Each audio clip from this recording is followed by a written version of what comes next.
ಗೆಳೆಯರೇ ನಮಸ್ಕಾರ, ಹೇಗಿದ್ದೀರಿ ಎಲ್ಲರೂ? ಗೆಳೆಯರೇ, ಜಿರಳೆಗಳು ಜಂತರ್ ಮಂತರ್ನಲ್ಲಿ ಮಾಡಿದ್ದ ಪ್ರತಿಭಟನೆಗೆ ಸರ್ಕಾರ ಊಹೆಯನ್ನು ಮಾಡದ ತಿರುಗುವನ್ನು ಕೊಡ್ತಾ ಇದೆ. ಸರ್ಕಾರ ಕೊಟ್ಟ ಮಾತಿಗೆ ಉಲ್ಟಾ ಹೊಡೆದಿರೋದು ಜಿರಳೆಗಳು ಯಾವ ಗಲೀಜಿನ ಒಳಗೆ ಇರಬೇಕು ಅನ್ನೋದು ಗೊತ್ತಾಗದೆ ಕಂಗಾಲಾಗಿ ಹೋಗಿವೆ. ಅಯ್ಯೋ, ಸರ್ಕಾರ ನಮಗೆ ಹೇಳಿದ್ದೇ ಬೇರೆ, ಈಗ ಮಾಡ್ತಾ ಇರೋದೇ ಬೇರೆ ಅಂತ ಗೊತ್ತಾಗದೆ ಮತ್ತೆ ಧಮಕಿ ಹಾಕ್ತಾ ಇವೆ. ಇದೆಲ್ಲದರ ಮಧ್ಯೆ ಹೊಸ ಶಿಕ್ಷಣ ಸಚಿವ ಪ್ರಹ್ಲಾದ್ ಜೋಶಿಯ ಬಗ್ಗೆ ರಾಹುಲ್ ಗಾಂಧಿ ಮತ್ತು ಪ್ರಿಯಾಂಕಾ ವಾದ್ರಾ ಇಲ್ಲದನ್ನು ಮಾತಾಡ್ತಾ ಅವರ ಬಗ್ಗೆ ಕೂಡ ಇಲ್ಲದ ಸುಳ್ಳನ್ನು ಸೃಷ್ಟಿ ಮಾಡೋಕ್ಕೆ ಪ್ರಯತ್ನ ಮಾಡ್ತಾ ಇದ್ದಾರೆ. ಹಾಗಾದರೆ ನ್ಯಾಯಾಲಯದಲ್ಲಿ ಸಿಜೆಪಿಗೆ ಹೊಡೆತ ಬಿದ್ದಿದ್ದೇಗೆ? ಸರ್ಕಾರ ಅಟೆಂಪ್ಟ್ ಮರ್ಡರ್ ಕೇಸುಗಳನ್ನು ದಾಖಲು ಮಾಡ್ತಾ ಇರೋದು ಯಾಕೆ? ಈಗ ಜಿರಳೆಗಳು ದಾರಿಯೇ ಕಾಣದೆ ಮತ್ತೆ ಯಾವ ರೀತಿ ಧಮಕಿಯನ್ನು ಹಾಕ್ತಾ ಇವೆ? ಬ್ರದರ್ ಆ್ಯಂಡ್ ಸಿಸ್ಟರ್ಸ್ ಹೊಸ ಶಿಕ್ಷಣ ಸಚಿವರ ವಿರುದ್ಧ ಮಾತನಾಡ್ತಾ ಇರೋದೇನೋ ಎಲ್ಲವನ್ನ ಈ ವಿಡಿಯೋದಲ್ಲಿ ನೋಡ್ಕೊಂಡು ಬರೋಣ ಬನ್ನಿ. ಗೆಳೆಯರೇ, ಜಿರಳೆಗಳು ಒಂದಷ್ಟು ದಿನ ಪ್ರತಿಭಟನೆ ಹೆಸರಲ್ಲಿ ಹಾರಾಡಿದ್ವು, ಅರಾಜಕತೆಯನ್ನು ಸೃಷ್ಟಿ ಮಾಡೋ ಪ್ರಯತ್ನವನ್ನು ಮಾಡಿದ್ವು. ಅದು ನಡೆಯದ ಹಾಗೆ ಮೋದಿ ಸರ್ಕಾರ ಎಚ್ಚೆತ್ತು ಧರ್ಮೇಂದ್ರ ಪ್ರಧಾನ್ ರಾಜೀನಾಮೆಯನ್ನು ಪಡ್ಕೊಳ್ತು. ಆಗ ಮೋದಿ ಸರ್ಕಾರದ ಬೆಂಬಲಿಗರಿಗೆ ಅಸಮಾಧಾನ ಕೂಡ ಆಯಿತು. ಬಿಜೆಪಿ ಬೆಂಬಲಿಗರಿಗೆ ಬಾಯ್ಬಿಟ್ಟು ಹೇಳಿದ್ರು ಸರ್ಕಾರ ತೆಗೆದುಕೊಂಡಿರೋ ನಿರ್ಧಾರ ನಮಗೆ ಅಸಮಾಧಾನ ಆಗಿದೆ ಅಂತ. ಅದಕ್ಕೆ ಕಾರಣ ಅಂದರೆ ಸರ್ಕಾರ ಈ ಪ್ರತಿಭಟನೆಯ ಬಗ್ಗೆ ನಡ್ಕೊಂಡಿದ್ದ ರೀತಿ ಸರಿಯಿಲ್ಲ. ದೇಶದ್ರೋಹಿ ಜಿರಳೆಗಳಿಗೆ ಅಷ್ಟೊಂದು ಮಾನ್ಯತೆಯನ್ನು ಕೊಡಬೇಕಿತ್ತ? ಕಳೆದ 1 ತಿಂಗಳಿಂದ ಸೋಷಿಯಲ್ ಮೀಡಿಯಾದಲ್ಲಿ ಹೊಟ್ಟಿಕೊಂಡಿದ್ದವರನ್ನು ಸ್ಟಾರ್ ಮಾಡಿ ಪಕ್ಕದಲ್ಲಿ ಕೂರಿಸಿಕೊಂಡು ಕೇಂದ್ರ ಸಚಿವರು ಪ್ರೆಸ್ ಮೀಟ್ ಮಾಡಿ ಕೈ ಕುಲುಕೋದು ಬೇಕಿತ್ತ? ಅವರ ಪ್ರತಿಭಟನೆ ನಿಜವಾಗಲೂ ವಿದ್ಯಾರ್ಥಿಗಳ ಪರ ಇರಲಿಲ್ಲ.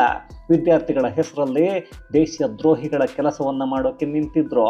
ಅಲ್ಲಿ ದೇಶದ ವಿರುದ್ಧ, ನಮ್ಮ ದೇಶದ ಸೈನಿಕರ ವಿರುದ್ಧ, ಹಿಂದೂ ಧರ್ಮದ ವಿರುದ್ಧ ಘೋಷಣೆಗಳು ಕೇಳಿಬಂದವು. ಅದರ ಜೊತೆಗೆ ಪ್ರಧಾನಿ ಮೋದಿ ಅವರ ತಾಯಿಯ ಬಗ್ಗೆ, ತಾಯಿ ಅಂದರೆ ಏನು ಅಂತ ತಿಳಿಯದ ಯೋಗ್ಯರು ಮಾತಾಡಿದ್ರು. ಹೀಗಿದ್ದಾಗ ಈ ಜಿರಳೆ ಮತ್ತು ಅವರನ್ನು ಬೆಂಬಲಿಸೋಕ್ಕೆ ಬಂದ ಕಿಡಿಗೇಡಿಗಳ ಬಗ್ಗೆ ಯಾಕಿಷ್ಟು ಅನುಕಂಪ? ಸರ್ಕಾರ ಅವರಿಗೆ ಹೆದರಿದೆಯಾ ಅನ್ನೋದೇ ಮೋದಿ ಮತ್ತು ಬಿಜೆಪಿ ಬೆಂಬಲಿಸಿದ್ದವರು ಕೇಳ್ತಾ ಇದ್ದ ಪ್ರಶ್ನೆ.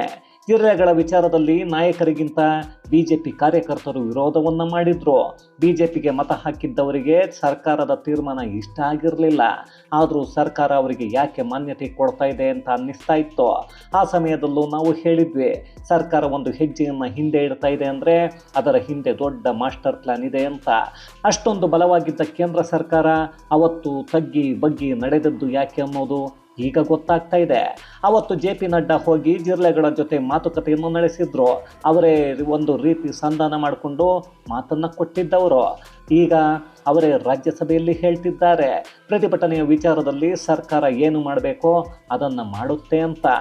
ಇದನ್ನು ಹೇಳೋಕ್ಕೆ ಕಾರಣ, ಕೇರಳದ ಎಡವಟ್ಟು ಸಂಸದನೊಬ್ಬ ರಾಜ್ಯಸಭೆಯಲ್ಲಿ ದೆಹಲಿ ಪೊಲೀಸರು ನಿನ್ನೆ ನಮ್ಮ ಪಕ್ಷದ ಕಚೇರಿಗೆ ಬಂದು ನಮ್ಮ ನಾಯಕರನ್ನು ಬಂಧನ ಮಾಡಿಬಿಟ್ಟಿದ್ದಾರೆ. JNU ಯೂನಿವರ್ಸಿಟಿಯ ಮಾಜಿ ಯೂನಿಯನ್ ಅಧ್ಯಕ್ಷೆ ನಿರ್ಮಲಾ ಅವರನ್ನು ಕೂಡ ದೆಹಲಿ ಪೊಲೀಸರು ಬಂಧನ ಮಾಡಿದ್ದಾರೆ.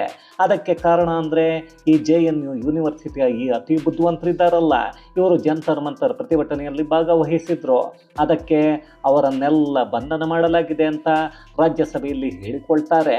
ಇಷ್ಟೆಲ್ಲ ಆದ ತಕ್ಷಣ ರಾಜ್ಯಸಭೆಯ ವಿಪಕ್ಷ ನಾಯಕ ಅದಿರ್ರಿ ಮಲ್ಲಿಕಾರ್ಜುನ ಖರ್ಗೆ ಕಿವಿ ಅರಳಿ ಬಿಡ್ತು. ಇದ್ದಕ್ಕಿದ್ದ ಹಾಗೆ ಎದ್ದು ನಮ್ಮ ಸ್ನೇಹಿತ ಜಾನ್ವಿಟ ಹೇಳಿರೋ ವಿಚಾರ ಆಘಾತಕಾರಿ. ಒಂದು ರಾಷ್ಟ್ರೀಯ ಪಕ್ಷದ ಕಚೇರಿಗೆ ನುಗ್ಗಿ ಬಂಧನ ಮಾಡ್ತಾ ಇದ್ದಾರೆ ಅಂದರೆ ಈ ದೇಶದ ಸಂವಿಧಾನ ಆಪತ್ತಿನಲ್ಲಿದೆ ಅನ್ನೋದ? ಅಯ್ಯೋ, ಈ ಕರ್ಮದ ಖರ್ಗೆಗೆ ಅದ್ಯಾವನು ಸಂವಿಧಾನ ಓದಿಸಿದ್ನೋ ಗೊತ್ತಿಲ್ಲ. ಹಾಗೆ ನೋಡೋಕ್ಕೆ ಹೋದರೆ ಕೇರಳದಲ್ಲಿ ಎಡಪಕ್ಷ ಕಾಂಗ್ರೆಸ್ಸಿನ ವಿರೋಧ ಪಕ್ಷ. ಅದರಲ್ಲೂ ಅಲ್ಲಿ ಯಾಕೆ ಬಂಧನ ಆಗಿದೆ, ಯಾವ ಕೇಸುಗಳು ದಾಖಲಾಗಿವೆ ಅನ್ನೋದೇ ಗೊತ್ತಿಲ್ಲದೆ ದೇಶದ ಸಂವಿಧಾನ ಇವರಿಗೆ ಬೇಕಾದಾಗ ಆಪತ್ತಲ್ಲಿರುತ್ತೆ, ಇವರಿಗೆ ಬೇಕಾದಾಗ ಖುಷಿಯಾಗಿ ಸುಖವಾಗಿರುತ್ತೆ. ಹಾಗಂತ ಈ ಕಾಂಗ್ರೆಸ್ ನಾಯಕರು ಅದನ್ನು ಯಾವಾಗಲೂ ಹೇಳ್ತಾನೆ ಇರ್ತಾರೆ. ಅದಕ್ಕೆ ತಲೆಯನ್ನು ಕೆಡಿಸ್ಕೊಳ್ಬೇಕಾಗಿಲ್ಲ ಬಿಡಿ. ಆಗ ಉತ್ತರವನ್ನು ಕೊಟ್ಟಿದ್ದು JP ನಡ್ಡಾ. ವಿದ್ಯಾರ್ಥಿಗಳ ಹೋರಾಟದಲ್ಲಿ ಇದೆಲ್ಲ ಕಾಮನ್ ಆಗಿರುತ್ತೆ. ಹೋರಾಟ ಮಾಡ್ತೀನಿ ಅನ್ನೋದಾದರೆ ಜೈಲಿಗೆ ಹೋಗೋದಕ್ಕೆ ರೆಡಿ ಇರಬೇಕು. ನಾನು ಕೂಡ ವಿದ್ಯಾರ್ಥಿಗಳ ಸಂಘದ ನಾಯಕನಾಗಿ ಇಲ್ಲಿಗೆ ಬಂದಿದ್ದು. ನನ್ನನ್ನು ಎಮರ್ಜೆನ್ಸಿ ಸಮಯದಲ್ಲಿ ತರಗತಿಯ ಒಳಗೆ ಬಂದು ಪೊಲೀಸರು ಬಂಧನವನ್ನು ಮಾಡಿದ್ರು ಅಂತ ಹೇಳಿದರು. ಇಲ್ಲಿ ಮುಖ್ಯವಾದ ಒಂದು ಪಾಯಿಂಟ್ ಇದೆ. ಅದೇನೆಂದರೆ ಜಂತರ್ ಮಂತರ್ನಲ್ಲಿ ಯಾರೆಲ್ಲ ಪ್ರತಿಭಟನೆ ಮಾಡಿದ್ರೋ ಅವರು ವಿದ್ಯಾರ್ಥಿಗಳು ಇಲ್ಲ ಬೇರೆ ಯಾರಾದರೂ ಆಗಿರಲಿ, ಅವರ ವಿರುದ್ಧ ಕಾನೂನು ಕ್ರಮ ಆಗುತ್ತೆ, FIR ಕೂಡ ಆಗುತ್ತೆ ಅನ್ನೋ ಸುಳಿವನ್ನು ಕೊಡ್ತಾ ಇದ್ದಾರೆ. ಅವತ್ತು ಜಂತರ್ ಮಂತರ್ ಖಾಲಿಯಾಗಿ ಸಂಸತ್ ಕಲಾಪ ನಡಿಬೇಕಿತ್ತು. ಸಂಸತ್ತಲ್ಲಿ ಸುಮಾರು 7-8 ಬಿಲ್ಗಳನ್ನು ಪಾಸ್ ಮಾಡಬೇಕು. ಒಂದು ಪ್ರತಿಭಟನೆ ಜಾಸ್ತಿ ಆಗ್ತಾ ಹೋದರೆ ದೇಶದ ತುಂಬ ಅದೇ ನಿಜವಾದ ಪ್ರತಿಭಟನೆ ಅಂತ ನಾಟಕ ಮಾಡೋದು, ಇದೆಲ್ಲ ಆಗಬಾರ್ದು. ಆ ಕಾರಣಕ್ಕೆ ಅವತ್ತು ಸರ್ಕಾರ ಜಿರಳೆಗಳು ಹೇಳಿದ್ದಕ್ಕೆ ಒಪ್ಪಿಗೆಯನ್ನು ಸೂಚಿಸಿದ್ರು. ಜಿರಳೆಗಳು ಅವತ್ತು ಇನ್ನೂ 10 ಬೇಡಿಕೆ ಇಟ್ಕೊಂಡು ಕೇಳಿದ್ರು. ಸರ್ಕಾರ ತಲೆಯನ್ನು ಅಲ್ಲಾಡಿಸ್ತಾ ಇತ್ತು. ಇದರ ಮಧ್ಯೆ ಪಾಪ ಜಿರಳೆಗಳು ಅದೇ ಕೇಸನ್ನು ಸುಪ್ರೀಂ ಕೋರ್ಟಿಗೆ ತಗೊಂಡು ಹೋಗಿ ಪ್ರತಿಭಟನಾಕಾರರ ಮೇಲೆ ಪೊಲೀಸರು ಹಲ್ಲೆ ಮಾಡಿದ್ದಾರೆ ಅಂತ ಹೇಳಿದ್ರು. ಅಲ್ಲಿ CJI ಸೂರ್ಯಕಾಂತ್ ಅವರ ನೇತೃತ್ವದ ತ್ರಿಸದಸ್ಯ ಪೀಠ ಅರ್ಜಿಯನ್ನು ಕೈಗೆತ್ತಿಕೊಳ್ಳುತ್ತೆ. ಅಲ್ಲಿ ಒಂದು ಮಧ್ಯಂತರ ಆದೇಶ ಕೂಡ ಆಗಿದೆ. ಅದೇನೆಂದರೆ ಪ್ರತಿಭಟನಾಕಾರರ ಮೇಲಿನ ಬಲವಂತದ ಪ್ರಯೋಗ ಮತ್ತು ದೌರ್ಜನ್ಯವನ್ನು ಒಪ್ಪಿಕೊಳ್ಳೋಕ್ಕೆ ಸಾಧ್ಯ ಇಲ್ಲ. ಶಾಂತಿಯುತ ಪ್ರತಿಭಟನೆಗೆ ಪ್ರತಿಯೊಬ್ಬರಿಗೂ ಅವಕಾಶ ಇದೆ, ಅದನ್ನು ಕೊಡಬೇಕು. ಇದು ಸಂವಿಧಾನದ ಹಕ್ಕು. ಯಾರಾದರೂ 18 ವರ್ಷದ ಒಳಗಿನವರ ಬಂಧನ ಆಗಿದ್ರೆ, ಅಮಾಯಕರ ಬಂಧನ ಆಗಿದ್ರೆ ಅವರನ್ನು ತಕ್ಷಣ ಬಿಡುಗಡೆ ಮಾಡಬೇಕು ಅಂತ ಹೇಳಿದೆ. ಅದಾದ ಮೇಲೆ ಸುಪ್ರೀಂ ಕೋರ್ಟ್ ಹೇಳಿರೋದು ಈಗ ಜಿರಳೆಗಳ ಬುಡಕ್ಕೆ ಬೆಂಕಿಯನ್ನು ಹಚ್ಚಿದೆ. ಅದೇನೆಂದರೆ ಯಾರೆಲ್ಲ ಕ್ರಿಮಿನಲ್ ಹಿನ್ನೆಲೆ ಇರೋರು ಇದ್ದಾರೋ ಅವರನ್ನು ಬಿಡುಗಡೆ ಮಾಡೋ ಅವಶ್ಯಕತೆ ಇಲ್ಲ. ಯಾವುದೇ ಸಾಕ್ಷಿ ನಾಶ ಆಗಬಾರ್ದು. ಎಲ್ಲ ಸಾಕ್ಷಿಗಳು ಮತ್ತು CCTV ದೃಶ್ಯಾವಳಿಗಳು, ವಿಡಿಯೋ ದೃಶ್ಯಾವಳಿಗಳು ಎಲ್ಲವನ್ನು ಗೌಪ್ಯವಾಗಿ ಕಾಪಾಡಬೇಕು. ಇವುಗಳನ್ನು ಸಾರ್ವಜನಿಕವಾಗಿ ಬಿಡುಗಡೆ ಮಾಡಬಾರ್ದು ಅನ್ನೋ ಸೂಚನೆಯನ್ನು ಸರ್ಕಾರಕ್ಕೆ ಮತ್ತು ಪೊಲೀಸರಿಗೆ ಕೊಟ್ಟಿದೆ. ಇದೇ ಮಧ್ಯಂತರ ತೀರ್ಪು ಈಗ ಸರ್ಕಾರ ಮತ್ತು ಪೊಲೀಸರಿಗೆ ದೊಡ್ಡ ಬಲವನ್ನು ಕೊಡ್ತಾ ಇದೆ.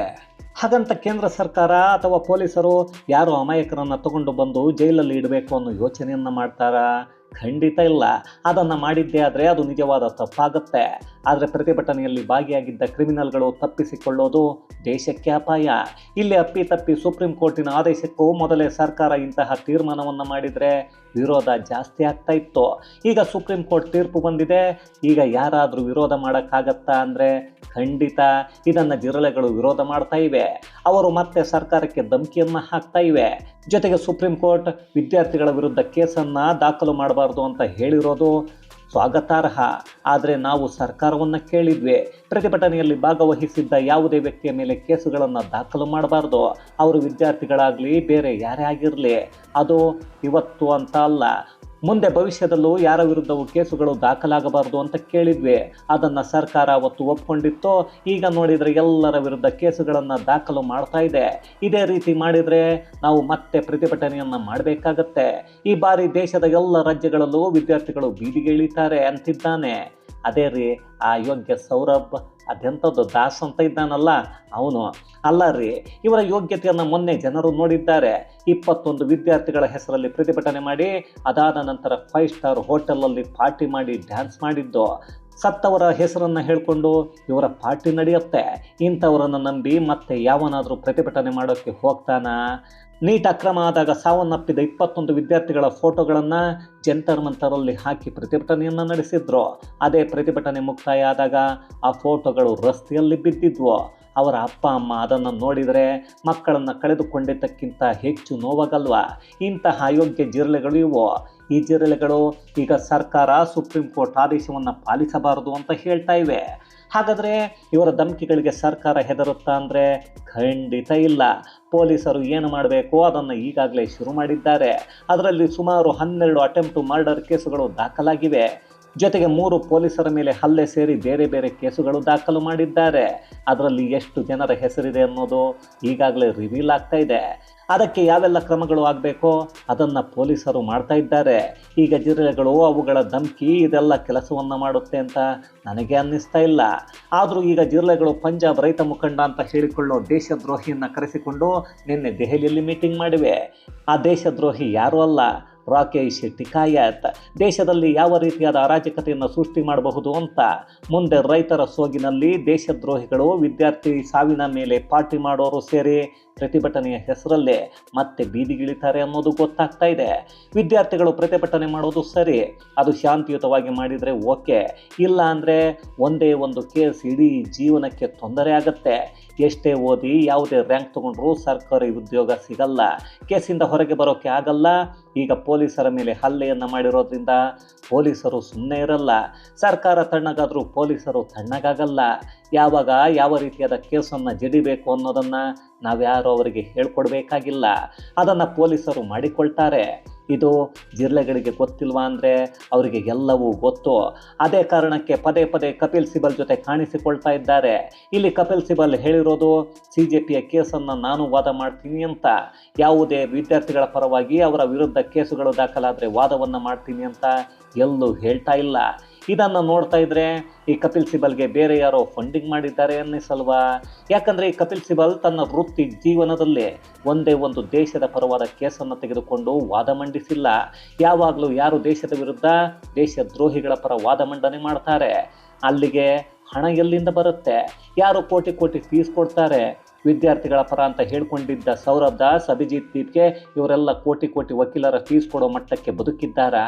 ಅದರಲ್ಲೂ 1 ಕೋಟಿಯನ್ನು ದೇಶದ ವಿರುದ್ಧ ಹೋರಾಟ ಮಾಡ್ತಾ ಮಜಾ ಮಾಡೋರಿಗೆ ಕೊಡ್ತೀನಿ ಅಂತ ಘೋಷಣೆಯನ್ನು ಇದೇ ಕಪಿಲ್ ಸಿಬಲ್ ಮಾಡಿಕೊಂಡಿದ್ದಾರೆ. ಅಂದರೆ ಯೋಚನೆ ಮಾಡಿ, ಯಾವನೇ ಆದರೂ ಕಷ್ಟಪಟ್ಟು ದುಡಿದ ದುಡ್ಡನ್ನು ಇಂತಹ ನಾಲಾಯಕುಗಳಿಗೆ ಕೊಡ್ತಾರಾ ಅಂತ. ಇದೆಲ್ಲವೂ ಯಾಕೆ ಆಗ್ತಾ ಇದೆ ಅಂತ ನೋಡಿದರೆ ಇಲ್ಲಿ ಮುಂದೆ ಸರ್ಕಾರ ಕೇಸನ್ನು ದಾಖಲು ಮಾಡುತ್ತೆ ಅನ್ನೋದು ಜಿರಳೆಗಳಿಗೆ ಈಗಾಗಲೇ ಗೊತ್ತಿದೆ. ಕಾನೂನಿನ ಹೋರಾಟ ಮಾಡಬೇಕು ಅನ್ನೋದು ಗೊತ್ತು. ಅದಕ್ಕೆ ಇಷ್ಟೆಲ್ಲವೂ ನಡೀತಾ ಇದೆ. ಇನ್ನು ಸ್ವಲ್ಪ ಲೋಕಸಭೆಯಲ್ಲಿ ನಡೆದ ಮುಖ್ಯ ವಿಷಯವನ್ನು ಮಾತ್ರ ಹೇಳಿಬಿಡ್ತೀನಿ. ಲೋಕಸಭೆಯಲ್ಲಿ ನೀಟ್ ಬಗ್ಗೆ ತಂದ ಹೊಸ ಕಾನೂನಿನ ಬಗ್ಗೆ ಚರ್ಚೆ ನಡೀತಾ ಇದೆ. ಕೇಂದ್ರ ಸರ್ಕಾರ ಕಾನೂನನ್ನು ಸಮರ್ಥನೆ ಮಾಡಿಕೊಂಡ್ರೆ ವಿಪಕ್ಷಗಳು ಅದು ನಿಮ್ಮ ತಪ್ಪು ಅಂತಿದ್ದಾರೆ. ಇದರ ಮಧ್ಯೆ ರಾಹುಲ್ ಸಿಸ್ಟರ್ ಪ್ರಿಯಾಂಕಾ ವಾದ್ರಾ ಮಾತನಾಡಿದ್ರು. ಕೇಂದ್ರ ಸರ್ಕಾರ ರಚನೆ ಮಾಡಿರೋ ಟಾಸ್ಕ್ ಫೋರ್ಸ್ನಲ್ಲಿ IIT ಮದ್ರಾಸ್ನ ನಿರ್ದೇಶಕರಾದ ಪ್ರೊಫೆಸರ್ ಕಾಮಕೋಟಿ ಅವರನ್ನು ನೇಮಕ ಮಾಡಲಾಗಿದೆ. ಅದೇ ವಿಚಾರಕ್ಕೆ ಪ್ರಿಯಾಂಕಾ ಪ್ರೊಫೆಸರ್ ಕಾಮಕೋಟಿ ಗೋಮೂತ್ರ ತಜ್ಞ ಅಂತ ಲೇವಡಿ ಮಾಡಿದ್ರು. ಅದಕ್ಕೆ ಬಿಜೆಪಿಯ ಸಂಸದ ಅನುರಾಗ್ ಠಾಕೂರ್ ಸರಿಯಾಗಿ ಹೊಡೆತವನ್ನು ಕೊಟ್ಟು ಇವತ್ತು ಪ್ರಿಯಾಂಕಾ ವಾದ್ರಾ ಪ್ರೊಫೆಸರ್ ಕಾಮಕೋಟಿ ಅವರ ಬಗ್ಗೆ ಮಾತಾಡ್ತಾ ಇದ್ದಾರೆ. ಆದರೆ ಕಾಮಕೋಟಿ ಅವರು PhD ಮಾಡಿ ಬಹಳಷ್ಟು ಪದವಿಗಳನ್ನು ಪಡ್ಕೊಂಡಿದ್ದಾರೆ. ಅವರೊಬ್ಬ ವಿಜ್ಞಾನಿ, ಭಾರತೀಯ ಸಂಸ್ಕೃತಿ ಮತ್ತು ಪರಂಪರೆಯ ಬಗ್ಗೆಯೂ ಸ್ಟಡಿ ಮಾಡಿದ್ದಾರೆ. ಇವತ್ತು ನೆಹರು ಕುಟುಂಬದ ಎಲ್ಲ ಪದವಿಗಳನ್ನು ಗುಡ್ಡೆ ಹಾಕಿದರೂ ಕೂಡ ಕಾಮಕೋಟಿ ಅವರ ಪದವಿಗಳಿಗೆ ಸಮ ಆಗಲ್ಲ. ಅಷ್ಟೊಂದು ಓದ್ಕೊಂಡಿದ್ದಾರೆ. ಅಂಥವರನ್ನು ಲೇವಡಿ ಮಾಡ್ತಾ ಇದ್ದೀರಾ. ಇವತ್ತು ಪ್ರಿಯಾಂಕಾ ವಾದ್ರಾ ಅವರಿಗೆ ಬುದ್ಧಿ ಸರಿಯಾಗಿ ಕೆಲಸ ಮಾಡ್ತಾ ಇಲ್ಲ. ಹಾಗಾಗಿ ಅವರು ಒಂದಷ್ಟು ಗೋಮೂತ್ರವನ್ನು ಕುಡಿದು ಬಿಟ್ಟರೆ, ಸೇವನೆಯನ್ನು ಮಾಡಿದರೆ ಬುದ್ಧಿ ಸರಿಯಾಗಬಹುದು ಅಂತ ಅನುರಾಗ್ ಟಕ್ಕರ್ ಕೊಟ್ಟರು. ಇಲ್ಲಿವರೆಗೂ ಈ ಕಾಂಗ್ರೆಸ್ ಮತ್ತು ಎಡವಟ್ಟುಗಳು ಸೇರಿ ಧರ್ಮೇಂದ್ರ ಪ್ರಧಾನ್ ಅವರನ್ನು ಟಾರ್ಗೆಟ್ ಮಾಡಿದ್ವು. ಈಗ ನೋಡಿದರೆ ಹೊಸ ಶಿಕ್ಷಣ ಮಂತ್ರಿ ಪ್ರಹ್ಲಾದ್ ಜೋಶಿ ಅವರನ್ನು ಟಾರ್ಗೆಟ್ ಮಾಡ್ತಾ ಇದ್ದಾರೆ. ಇಲ್ಲಿ ಸತ್ಯವನ್ನು ಮಾತನಾಡಿ ಟಾರ್ಗೆಟ್ ಮಾಡೋದ್ರಲ್ಲಿ ಯಾವುದೇ ತಪ್ಪಿಲ್ಲ. ಆದರೆ ಸುಳ್ಳುಗಳನ್ನು ಹೇಳ್ತಾ ಸುಳ್ಳೆ ಕಾಂಗ್ರೆಸ್ಸಿಗರ ಮನೆದೇವರು ಅಪಪ್ರಚಾರ ಮಾಡೋದೇ ಅವರ ಕಾಯಕ ಅನ್ನೋ ಹಾಗೆ ಮಾಡಿದರೆ ಅದನ್ನು ಯಾವುದೇ ಭಾರತೀಯರು ಸಹಿಸಿಕೊಳ್ಳಲ್ಲ. ಇಲ್ಲಿ ಪ್ರಿಯಾಂಕಾ ವಾದ್ರಾ, ಪ್ರಹ್ಲಾದ್ ಜೋಶಿ ಅವರು ಗರ್ಭಿಣಿಯ ಮೇಲೆ ಅತ್ಯಾಚಾರ ಮಾಡಿದ ಅತ್ಯಾಚಾರಿಗಳನ್ನು ಸಮರ್ಥನೆ ಮಾಡಿಕೊಂಡ ವ್ಯಕ್ತಿ ಅಂತ ಹೇಳಿದರು. ಆಗ ಲೋಕಸಭೆಯಲ್ಲಿ ಕಿರಣ್ ರಿಜಿಜು ಇಲ್ಲದ್ದು ಮಾತನಾಡೋದು ಸರಿಯಲ್ಲ, ಅದಕ್ಕೆ ದಾಖಲೆಗಳನ್ನು ಕೊಟ್ಟು ಮಾತಾಡಿ ಒಬ್ಬರ ಚಾರಿತ್ರ ಹರಣ ಮಾಡೋದು ಅದೆಷ್ಟು ಸರಿ ಅಂತ ಕಿಡಿಕಾರಿದ್ರು. ಅದಾದ ಮೇಲೆ ಮತ್ತೆ ರಾಹುಲ್ ಗಾಂಧಿ ಸಂಸತ್ತಿನ ಹೊರಗೆ ಪ್ರಹ್ಲಾದ್ ಜೋಶಿ ಒಬ್ಬ ಕೊಳಕು ಮನುಷ್ಯ, ಅತ್ಯಂತ ಹೀನ ಮನಸ್ಸಿನ ವ್ಯಕ್ತಿ, ಇದೇ ಜೋಶಿ ಅತ್ಯಾಚಾರಿಗಳಿಗೆ ರಕ್ಷಣೆ ಕೊಡಿ ಅಂತ ಕೇಳಿದ್ದ ವ್ಯಕ್ತಿ. ಅಂಥವರನ್ನು ಈಗ ಮೋದಿ ಶಿಕ್ಷಣ ಸಚಿವರನ್ನಾಗಿ ಮಾಡಿದ್ದಾರೆ ಅನ್ನೋದ. ಇಲ್ಲಿ ರಾಹುಲ್ ಗಾಂಧಿ ಹೇಳ್ತಾ ಇರೋದೇ ನಿಜ ಆಗಿದ್ರೆ ಅವರು ಸಂಸದ ಆಗಿರ್ತಾರಾ? ಇವರು ಆರೋಪ ಮಾಡಿರೋದು ಗುಜರಾತ್ನ ಬಿಲ್ಗಿಸ್ ಬಾನು ಅತ್ಯಾಚಾರ ಪ್ರಕರಣ. ಅದಕ್ಕೆ ಕಾರಣ 11 ಮಂದಿ ಅಲ್ಲಿ ಅತ್ಯಾಚಾರವನ್ನು ಮಾಡಿದ್ರು. ಆ ಹೆಣ್ಣು ಗರ್ಭಿಣಿಯಾಗಿದ್ಲು. ಆ 11 ಮಂದಿ ಆರೋಪ ಸಾಬೀತಾಗಿ ಶಿಕ್ಷೆ ಕೂಡ ಆಗುತ್ತೆ. ಅದಾದ 20 ವರ್ಷಗಳ ನಂತರ ಗುಜರಾತ್ ಸರ್ಕಾರ 2022ರಲ್ಲಿ ಅವರನ್ನು ಸನ್ನಡತೆ ಆಧಾರದ ಮೇಲೆ ಬಿಡುಗಡೆ ಮಾಡುತ್ತೆ. ಇದು ಸರ್ಕಾರದ ವಿರುದ್ಧ ಆಕ್ರೋಶವನ್ನು ಹೊರಹಾಕೋ ಹಾಗೆ ಮಾಡುತ್ತೆ. ಅದು ಆಗಲೇಬೇಕು. 11 ಜನ ಸೇರಿ ಒಂದು ಹೆಣ್ಣಿನ ಮೇಲೆ ಅತ್ಯಾಚಾರ ಮಾಡಿದವರು ಅದ್ಯಾವ ರೀತಿ ಸನ್ನಡತೆಯನ್ನು ಹೊಂದಿರ್ತಾರೆ? ಅದು ಗುಜರಾತ್ ಸರ್ಕಾರದ ಅತಿ ಕೆಟ್ಟ ನಿರ್ಧಾರ. ಅದಾದ ನಂತರ ಸುಪ್ರೀಂ ಕೋರ್ಟ್ ಅದನ್ನು ತಿರಸ್ಕಾರ ಮಾಡಿ ಮತ್ತೆ ಅವರನ್ನೆಲ್ಲ ಜೈಲಿಗೆ ಕಳಿಸ್ತು. ಇದೆಲ್ಲ ಆದಮೇಲೆ ಮಾಧ್ಯಮವೊಂದರಲ್ಲಿ ಪ್ರಹ್ಲಾದ್ ಜೋಶಿಯನ್ನು ಪ್ರಶ್ನೆ ಕೇಳಿದ್ರು. ಕಾನೂನಿನಲ್ಲಿ ಇದಕ್ಕೆ ಅವಕಾಶ ಇದೆ. ವ್ಯಕ್ತಿಯ ಸನ್ನಡತೆ ಆಧಾರದ ಮೇಲೆ ಸರ್ಕಾರ ಇಂತಹ ನಿರ್ಧಾರಗಳನ್ನು ಆಗಾಗ ಮಾಡ್ತಾನೆ ಇರುತ್ತವೆ. ಕಾನೂನಲ್ಲಿ ಇರೋದನ್ನು ಗಮನದಲ್ಲಿಟ್ಕೊಂಡು ತೀರ್ಮಾನ ಮಾಡಿರಬಹುದು. ಅದರ ಬಗ್ಗೆ ನಾನೇನು ಮಾತಾಡಲ್ಲ ಅನ್ನೋ ಉತ್ತರವನ್ನು ಕೊಟ್ಟಿದ್ರು.